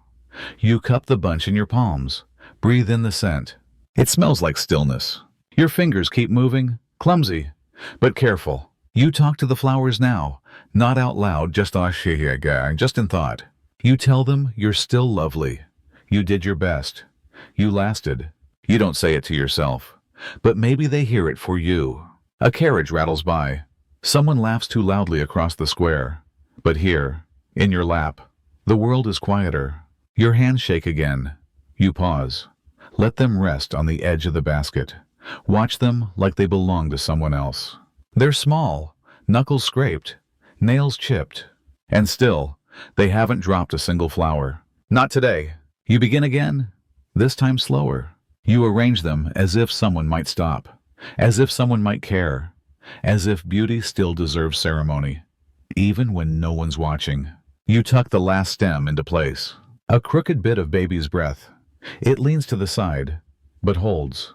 You smile, just a little. Not because you fixed it, but because you tried. Your hands fall to your lap, still shaking, but steady in their purpose. You sit for a few moments longer, not moving, letting your pulse slow. And when you rise, the basket looks almost like it did this morning. You look at your hands one more time. They still tremble, but they also still make something beautiful. And that feels like enough. You reach the canal just before dusk. The city begins to turn gold at the edges. But here, near the water, everything is quiet steel. The market's far behind now. The voices, the coins, the boots all distant enough to sound like someone else's memory. Your feet lead you to the same spot as always, a flat stone beside the iron railing, where moss creeps up like forgotten lace, and the air smells faintly of rust and wet rope. You set the basket down, slowly, carefully. There's no one here, and that's exactly why you came. You reach inside, fingers brushing each bloom, feeling their softness turn to sadness. No one wanted them. Not the rose whose head drooped by noon, not the lavender with its color faded, not the daisies whose stems bent and curled like question marks. But that doesn't mean they deserve the gutter. So you kneel, and one by one, you let them go. The rose first. You lower it into the canal, release it gently. Watch it drift like a secret that refuses to sink. Then the daisies. They land lightly, like they were meant for water all along. The lavender crumbles slightly in your hand, but you still give it the dignity of a farewell. You scatter it, like wishes too soft to speak aloud. No prayers, no songs, just motion, just breath, just you. The ripples move outward, then fade. The flowers bob, then float away toward a bend you can't see. You imagine they'll find somewhere quiet, a stone wall, a bit of sunlight, a place to rest where no one will ask what they cost. You sit back. The basket is nearly empty now, not sold, but shared, freely, as if the world still deserves softness. You close your eyes for a moment. The air brushes your cheeks. Cool, not cruel. You think of the hands that didn't take them, the faces that passed, the smiles that never met your eyes, and you forgive them, or try to, because maybe they didn't need flowers, but the flowers still needed someone. You open your eyes. One petal clings to the rim of the basket. You pluck it gently and let it fall into the canal without a sound. It spins once, catches the fading light, and becomes just water, just evening, just peace. You're not sure when he started sitting there. Maybe he's always been there, just another shadow near the bakery wall, curled against the bricks like moss with a heartbeat. You've passed him before. Maybe. But today, your eyes meet. Just for a second. You're not selling anymore. Not really. The basket holds only stems now, petals gone, hope wrung out of each threadbare corner. You're not begging either. You've never quite known how. He's older than you by years, or maybe just by bruises. It's hard to tell. His coat is a blanket. His shoes don't match. One eye squints more than the other, like the world heard it once, and it never quite forgave the light. You glance down, as always. But then his mouth moves. Not in words. In a smile. Not a smirk. Not mockery. Not the kind of smile people give when they think you're sweet or small or forgettable. Just a real one. Soft. Without reason. You blink, and for a moment, you feel warm. Not because you're seen. Not because you're praised. Because you are acknowledged without being measured. You sit on the opposite wall, just far enough, but still there. The two of you don't speak. You just breathe the same evening. He pulls something from his pocket, a crust of bread, broken and dry. He eats half. Then, after a moment, he breaks the rest in two and tosses a piece near your foot. You look at it. He doesn't insist. He just shrugs, as if to say, why not? You pick it up. Take the smallest bite. It tastes like dust and kindness. He chews slowly. You do too. The sky grows dark. Gas lamps hiss to life. Voices thin out. The city exhales. Before you leave, you dig into your basket. Find the only thing left worth giving a sprig of thyme. Small, fragrant, still green. You crawl forward on hands and knees, place it beside him, and retreat. He looks down, then back at you, nods, then smiles again. You smile back this time. Not wide, just enough to carry home. You don't know his name. You don't need to. He saw you, and that's enough. You don't mean to stop. It just draws you in the house on the corner. 3 stories of quiet brick, curtains pulled back just enough to catch the light. It isn't grand. Not like the townhouses behind the square, with their polished brass and footmen on alert. But it's still clean, whole, undefended. The step is swept, the paint fresh. A small flower pot sits by the threshold, its blossoms carefully arranged. Not wild like yours, chosen, watered. You stand across the street, just long enough for your arms to ache from holding the basket you no longer need to carry. Long enough for your eyes to drift from the windows to the doorknob, round, polished, touched by hands that probably wear gloves even indoors. You imagine what it's like inside. The soft hush of slippers on rugs, the quiet clink of porcelain teacups, the scent of bread warming in an oven that was never lit in a rush. You close your eyes, let yourself pretend that the fire crackles, that someone calls from another room, that laughter rises up a staircase without echo, and that you belong inside, not as a maid, not as a guest, just as someone. A girl with a room, a door that locks, a bed with 2 pillows, and one name whispered gently before sleep. You open your eyes. The door remains shut. A carriage passes, its wheels splashing through a puddle. You blink through the spray. The house doesn't change. No one comes out. No one looks through the window. No one pulls the curtain. You step forward, just once, just to the edge of the pavement, and you wait. 10 seconds, 20. Long enough to believe that maybe, just maybe, someone inside felt your presence and wanted to see who was there. But the door does not open. It never does. You turn, walk back down the street, basket swinging with no purpose, your heels clicking soft against the stone. And though you never touch the handle, you feel it in your hand, still the weight of a thing that was never yours, but somehow still left a mark. You've been walking for hours.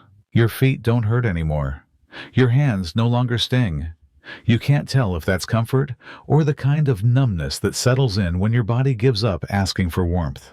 The sky has dulled to soft gray, not threatening, just tired. The street is nearly empty now. Shop doors are shuttered. Chimneys puff slowly like sighs. Even the pigeons seem to have somewhere else to be. You stop near a drain pipe where the stone is dry and the wind passes like a polite ghost. You sit, not because you must, because you can. The basket rests in your lap, lighter now. A handful of petals, a ribbon out of place, a daisy missing one eye. You lean back, close your eyes, and for a long moment you feel nothing. No ache, no worry, not even the cold. You wonder if this is what comfort feels like. Not joy, not warmth, just the absence of hurt. You listen. The world is quiet. So quiet that you can hear your breath again. It's slower than you remember. A dog barks 3 streets away. Someone strikes a match behind a window. You smile at that. The idea of flame. And that's when you notice you're not shivering. Your fingers, curled gently around the handle of the basket, aren't twitching. Your spine, pressed to brick, isn't hunched against the cold. You open your eyes. The wind still moves. Your skirt still lifts at the hem. But something in you holds steady. Not because it got warmer, because something inside you stayed lit. Maybe it was the soap, the boy with the ribbon, the cat who didn't ask, the flower you pressed into the wall. You can't name it. You just know some part of you said, no, not yet. You touch your cheek. It feels soft, alive. You reach into your pocket and find the petal you forgot you tucked away. It's still there, still curled, still yours. You press it to your lips. Not for a kiss, just to feel its shape. And for that one breath, you forget the cold.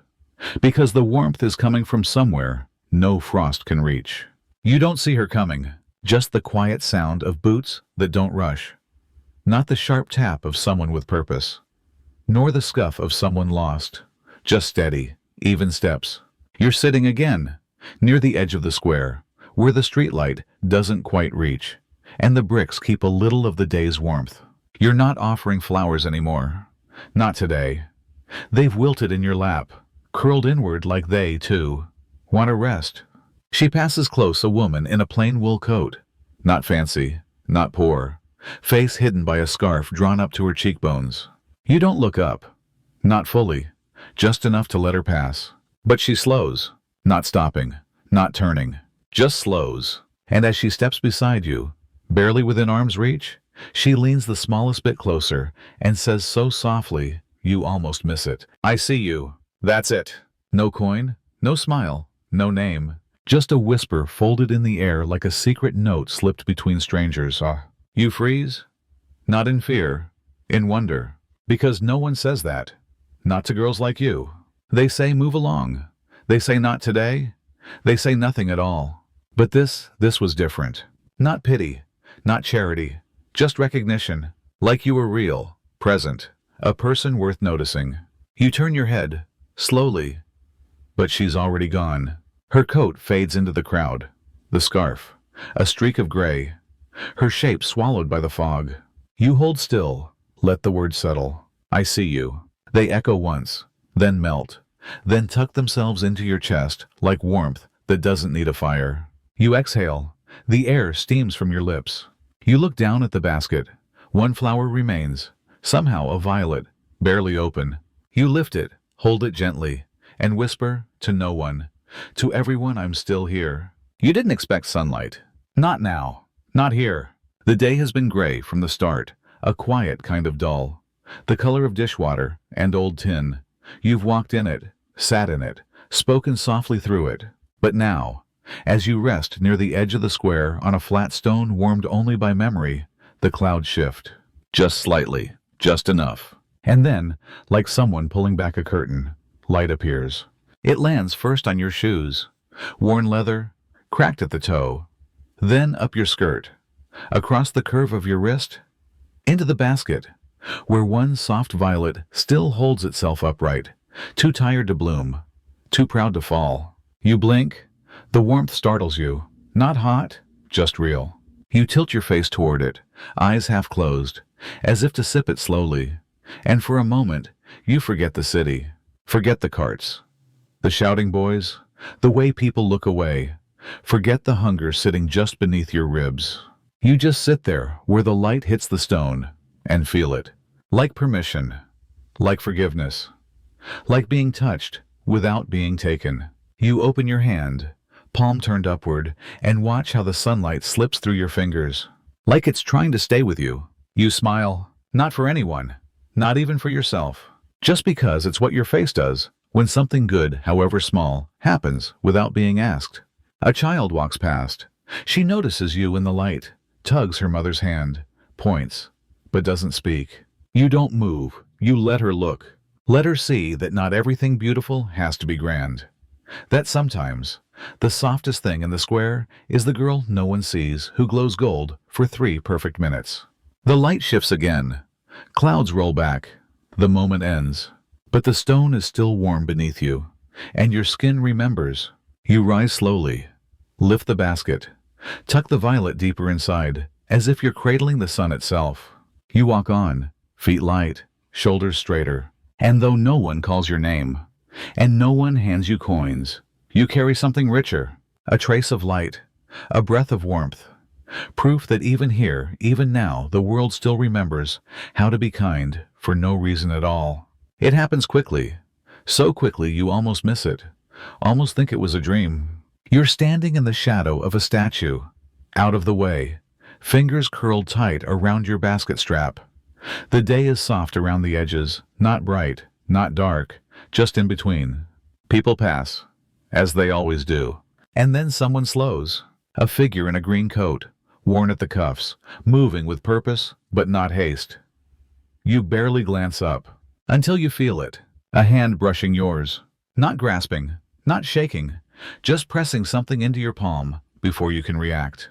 Fingers release, fabric lingers, then the figure walks on. No pause, no words. You look down. A glove, one glove, soft brown leather, creased gently at the knuckles, a button missing at the wrist. Not elegant, not ragged, just used, just human. You turn quickly, trying to see who gave it, but the street has swallowed them. Faces blur, coats shift. You can't tell where they went. You hold the glove like it's breathing. Turn it over once. Inside, the lining is warm with wear. You slip it on. It fits. Not perfectly, but well enough to feel like it remembers someone else's hand and doesn't mind sharing the memory. You stand there longer than you mean to, just holding your fingers still inside that quiet gift. Was it a mistake left behind, forgotten, offered by accident, or was it something more, a trade, a message? A way of saying, you're not invisible. You don't know, and maybe you don't need to. You tuck the glove into your coat, close to your side. It's too warm for today, too soft for work, too whole for someone like you. But still you carry it, not because you need it, because someone thought you should have it. And that is reason enough. The street is narrow here, barely wide enough for one cart to pass, and paved in uneven stone that remembers every boot. You weren't planning to linger. There's nothing here to sell. Just rows of quiet houses with quiet windows, curtains drawn like eyes turned inward. But one window, just one, is open. Not wide, just enough to let the day in, or perhaps to let something out. You hear it before you see it. A voice, singing, soft, unhurried. A melody that drifts like mist, settling into your ears before you realize you've stopped walking. It's not a song you know, not one you've heard sung in pubs or whispered by washerwomen. It's delicate, like lace hung on a line, fluttering against the breath of morning. You tilt your head, let the notes fall on your cheek like sunlight. No one else is around. The street belongs to the voice, and to you. You take a step closer. The window is framed in ivy, its sill chipped with age. A potted plant leans toward the sound, just as you do. Inside, you glimpse a hand moving slowly, not performing, just existing. Maybe folding linen, maybe holding a child, maybe nothing at all. You don't need to know. The song is enough. It rises for a moment, high and almost breaking, then returns to itself. A gentle circle of notes with no sharp corners. You close your eyes. Not to sleep, to remember. Because something in that voice feels like it once lived in your bones. Like you heard it long ago in the arms of someone who rocked without rhythm, who hummed not to entertain, but to survive the stillness. You imagine a room behind that window, small, worn, clean, a kettle on the stove, a candle lit long after it was needed, a picture on the wall, not framed, just pinned. The song continues. You don't dare move. It's not yours, but you've been allowed to borrow it. For one moment, one breath. And that is more than you expected from today. When the voice finally fades, it doesn't end. It simply rests. The window closes with a soft click. The street returns. But something in you stays open. You walk on. The basket swings gently. Your footsteps make no sound. And in your mind, the melody hums on. Not as a song, but as proof that somewhere, above your head, a voice remembered how to be gentle when the world forgot. It begins with a hush. Not thunder, not wind, just a quiet that rolls over the rooftops like someone exhaling. You feel it before you see it, the shift in the air, the soft pull of clouds stretching themselves thin above the chimneys. You glance up, and the rain begins. Not sharp, not angry, just soft. A kind of rain that lands like breath, barely enough to dampen your shawl, but steady enough to feel like presence. You don't run, you don't hide. You let it touch you. Let it find your sleeves, your cheeks, the back of your neck. You walk slower. The basket rests easy against your hip, empty now, but not forgotten. Your hair clings gently to your temple. The folds of your skirt darken, but you don't care. You've walked through worse, colder, crueler, mean rain that stings and shoves. But this feels like something else. Like someone washing sorrow without asking you to explain it. You pass the bakery. Its windows fog with warmth. Someone inside laughs. You don't stop. Not because it hurts, because it doesn't. And somehow, that's more surprising. Your boots squish softly. No one yells, no carts rattle.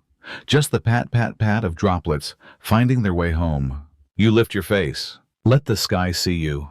You don't close your eyes. You don't need to. There's nothing to brace for. Just this moment, this quiet rain and your skin, not flinching. You reach into your apron pocket, find nothing, feel everything. The glove you were given earlier is tucked under your coat. The whisper still rests behind your ear. And this rain, this gentle, impossible rain, feels like the answer to a question you forgot to ask. You pause by the canal. The water, always moving, seems to shimmer now. Not gold, not silver, just soft. You take one flower petal, the last one from the fold of your shawl, and let it fall. It lands quietly. No ripple, no drama. Just one small offering to the rain that didn't ask for anything except your stillness. You breathe in. Long. Slow. The air smells like stone and something new. Not hope exactly, but something near it. You keep walking. And the rain keeps falling. And for once, you are both at peace. You find it by accident. Not marked. Not meant for you. Just there, a low stone ledge, tucked beneath a crumbling wall. At the edge of the alley, where footsteps thin and voices become softer than wind, you hesitate. Not because you're unsure, because you've learned to be careful about where you rest. Some places are only yours until someone tells you they aren't. You scan the windows. None open, no signs, no boots near the door. Only stillness and the echo of raindrops sliding down the gutter. So you sit, gently, as if afraid the stone might change its mind. The cold seeps in slowly, not biting, just present. But you don't shift. You don't flinch. Because no one has told you to leave? Not yet. Not this time. The basket is beside you, its bottom damp from the ground. You don't check it. There's nothing left to fix. You lean your head back, let it touch the wall, eyes drifting closed, not from sleep, but from that rarest thing, permission. Someone passes in the street. Their boots click once, twice, then fade. They don't pause, don't glance.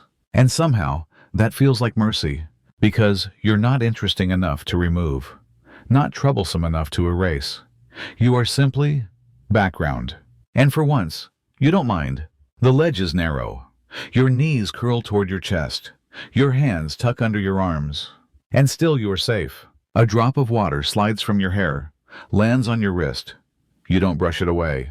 A pigeon settles on the opposite wall, ruffles its feathers, closes one eye. You mimic it, half asleep, half still, held, not by arms, but by the absence of being unwelcome. You think this is what a room must feel like? Four walls, a roof. But more than that, a space that doesn't argue with your presence. You smile, just the kind that lives in your chest.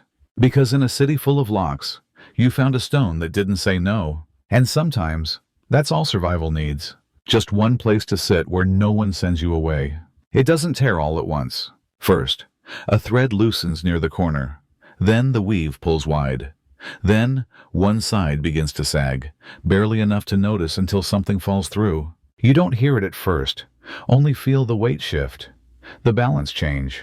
You set the basket down on the curb, kneel beside it, and look. A petal lies on the stone, not far, not crushed, just outside. You reach for it slowly, place it back, then examine the edge of the basket. The break is small, but it will grow. You know these things, just like you know how shoes wear thin from the inside first, and shawls fray at the corner your fingers always find. You run your hand along the rim, feel the loosened fiber. It's dry, tired, like your hands. You exhale, not out of frustration, but out of mourning. This basket has been with you longer than some names. Its scratches know your story better than your voice. It has held every flower you've ever tried to sell, and many that you didn't. You trace the break again, then reach into your apron pocket and find the ribbon, the pale one the coal boy gave you long ago. You hadn't planned to use it. It had become a kind of charm, a softness you kept for days when nothing else felt yours. But now it's time. You fold the basket into your lap, the way one holds a child, and begin to tie. Not tightly, not to hide the tear, but to hold it, to honor it. The ribbon slips once. You try again, hand steady, even though they shake. You loop it around the broken place, twice, then knot it, soft and sure. The color faint lavender stands out against the worn straw. Not proud, just present. You sit back. The basket looks almost whole, but you know better. It's fragile now, held together by memory, by thread, by choice. Still, you pick it up again. It holds, and somehow, so do you. You walk slowly, not for fear it will fall apart, but to give it time, to let it keep carrying beauty a little longer. People pass. No one notices the ribbon. No one asks about the patch. But you feel it in your hands, the way things mend when they matter. The way you mend when no one's watching. You're almost done for the day. The streets are thinning. The light is folding into itself, turning the city golden in places, but mostly gray. Your feet ache. Your shoulders slope. The basket is nearly empty, but not quite. One flower remains. Not the best one. Not the brightest. Just a small white bloom, frayed at the edges. Stem bent gently, but still holding on. You reach for it, lift it to your lips, inhale. It smells like nothing now. Just air. Maybe a memory. You look around. There's no one nearby. No one to offer it to. No one to buy. No one to see. And for once, you don't think of someone else. Don't scan the crowd for a kind face or a hand with coins. You simply tuck the flower behind your ear, carefully, as if it might break, as if you might. The petals brush your cheek, soft, cool, like a breath you forgot to take. You don't look in a mirror. You don't need to. You feel it there, not heavy, but present. A mark, a moment. You stand, adjust the ribbon around the basket, smooth your shawl, and step into the street not as a seller, not as a shadow, but as a girl wearing something beautiful for no one but herself. People pass. They don't stop. They don't stare. But they see you. Maybe for the first time. You catch your reflection in a window blurred by dust and fog and smile. Not wide, not for show. Just the kind of smile that comes from recognizing yourself as someone worth a flower. You walk on, and with every step, the petals move slightly, reminding you that even on the dullest days, you can carry beauty with you. And it doesn't always have to be for sale. The world is quieter now. The kind of quiet that doesn't feel like absence. The kind that feels like someone laying down their voice because they finally trust the room. You're seated beneath an awning. The kind that stretches out above old stone windows, not wide, not soft, but just enough to keep the rain from dripping down your neck. The basket rests beside you. Your knees are pulled in. Your head leans gently against the wood beam behind you. And everything holds still. No barking dogs. No barrow boys. No boots pounding urgency into the ground. Only the soft hush of evening and your breath making its quiet way in and out like waves lapping a forgotten shore. You don't think. You don't plan. You don't remember the last time you weren't rehearsing a line, or rearranging a flower, or listening for someone who might tell you to move. You just are. There's a kind of magic in that. In being still, without being scolded. In being small, without feeling erased. You glance to your left. A pigeon perches on the iron railing, fluffing its feathers. It doesn't startle at your presence. To your right, a lantern flickers behind a curtain. You can't see who lit it, but its glow is enough to remind you that someone else is resting, too. You lay your hand over your lap, feel the softness of your own skirt, the texture of fabric worn thin by years of leaning, waiting, walking, and you exhale as though someone finally said, "It's okay. You don't have to try right now." The silence is not empty. It holds you, like a lullaby with no melody, like arms that never had to reach because they were already there. You let your eyes close. You don't sleep, but you drift not forward, not backward, just weightless for a few long, safe breaths. And in that space between thinking and dreaming, you feel something you almost forgot how to want: peace. Not forever, not dramatic, just now, just here. A silence that doesn't ask, doesn't judge, doesn't push. A silence that feels like shelter. You don't hear your name. Not exactly. Just your shape. The way someone once said it, before the city learned to forget it. It comes from behind a soft call, no louder than a question whispered through fingers. You turn, slowly, not startled, just unsure if it's meant for you. And there at the end of the lane, half in shadow, is a boy. Not a child, not quite grown, somewhere in between. He's taller than you remember. But his coat is the same, frayed at the collar, sleeves too long, familiar in a way that makes your chest ache without warning. He says your name again, this time for real, gentle, uncertain, like a candle wondering if it still knows how to burn. And when it reaches you, something inside you shifts. Not breaks, not floods, just moves, like a drawer sliding open after being stuck for years. You blink, your lips part, but no words come. He walks closer, not fast, not slow. He stops an arm's length away, close enough to see the dust on your sleeves, the single flower still behind your ear. He doesn't flinch. "You still carry that basket," he says, and he smiles, not wide, not sad, just the kind of smile people say for things they thought they'd lost. "Diane." You nod. Still, no words. He glances at the street, at the puddles, at the bench where you sat like silence itself. "I thought I saw you yesterday," he murmurs, "but I wasn't sure." You finally speak. "Why now?" He shrugs. That same shrug from when you were both small, from when the world felt possible and bread was something shared, not counted. "I just did," he says, and somehow that's enough. You lower the basket to your side. Your fingers brush the ribbon tied at the rim. He notices it, but says nothing. He reaches into his pocket, pulls out something wrapped in cloth, small, folded.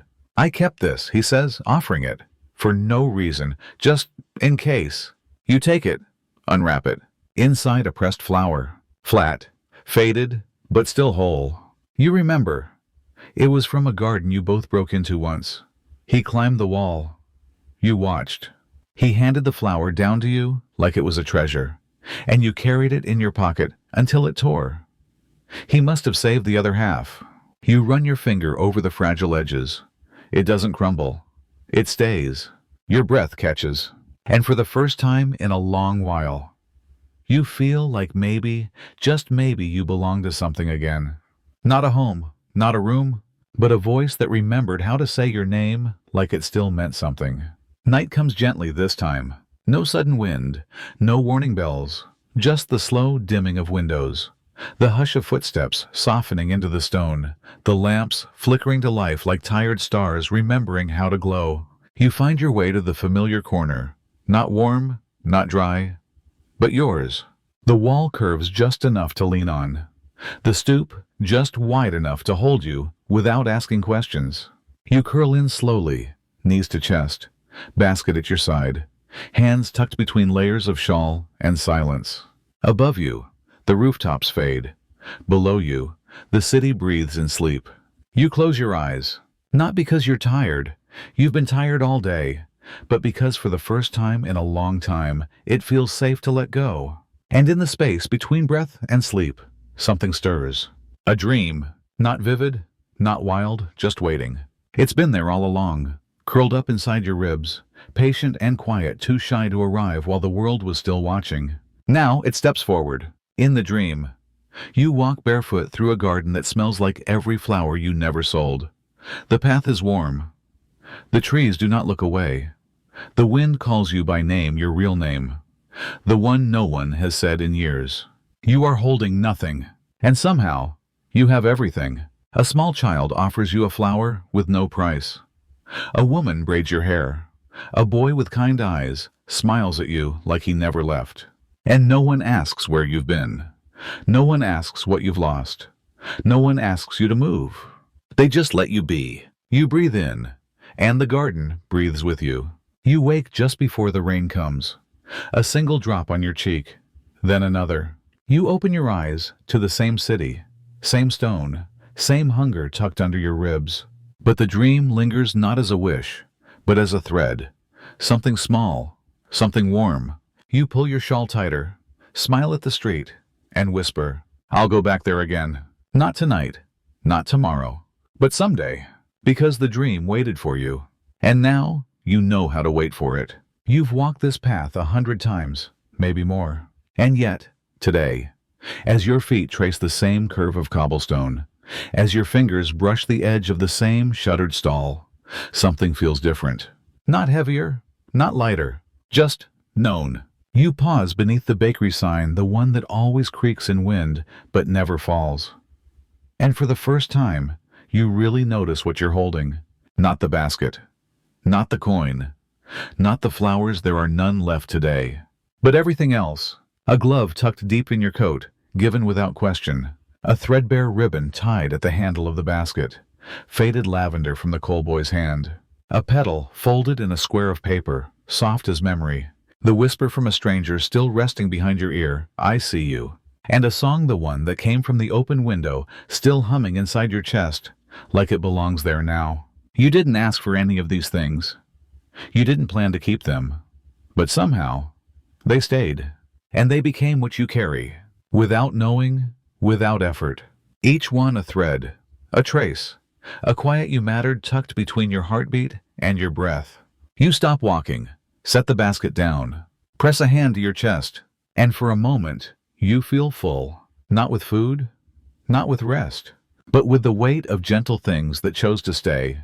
You sit by the edge of a step, close your eyes, and picture them, the old man who once gave you a copper coin with no purchase, the cat who never asked but always came, the girl in the photograph who reminded you of something you never had. You didn't notice then how these moments gathered, how they stitched themselves into your days like quiet patches on a worn sleeve. But now you do. You smile, soft, real. You pick up the basket again, still empty, but no longer hollow. You walk on, not faster, not slower, just steady, and carried not by coin, not by luck, but by all the quiet kindness you didn't realize was yours. You never planned to become a flower seller. No one does. It's not the kind of life you choose. It's the one that waits in the corner after all the doors have closed. You were just a girl with a name once, a room, maybe, a hand that held yours, and then, one by one, the warm things slipped away, and what was left was a basket. But the basket became your anchor. You filled it every day, not just with stems and blooms, but with the only things you had left to offer: time, hope, and the parts of yourself you couldn't sell. A daisy for a smile, a sprig of lavender for a glance, a rose you carried all day without anyone asking for it, then placed in the river as gently as a prayer. They say flowers are fragile, but so are you. And you are still here. You learned how to read feet, which ones would slow, which ones would swerve. You learned how to speak softly, even when your stomach screamed louder. And most of all, you learned how to wait. Wait for the morning fog to lift. Wait for the coin that might come. Wait for the world to remember that you're not just something passing by.